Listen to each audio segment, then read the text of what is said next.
following up our discussion about IT OT convergence, how to bridge the divide between them to keep networks safe? Visibility, make sure to start with overall visibility of assets and threat detection to be sure that you know about all your assets. Create segmentation, separate servers and workstations network, restrict privilege access and minimize number of domain administrators, then leverage the monitoring. Make sure that all OT and IT communications are monitored and logged.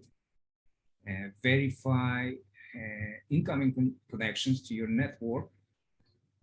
OT network communications usually is very strict, and if properly monitored, anomalies can be relatively easily detected.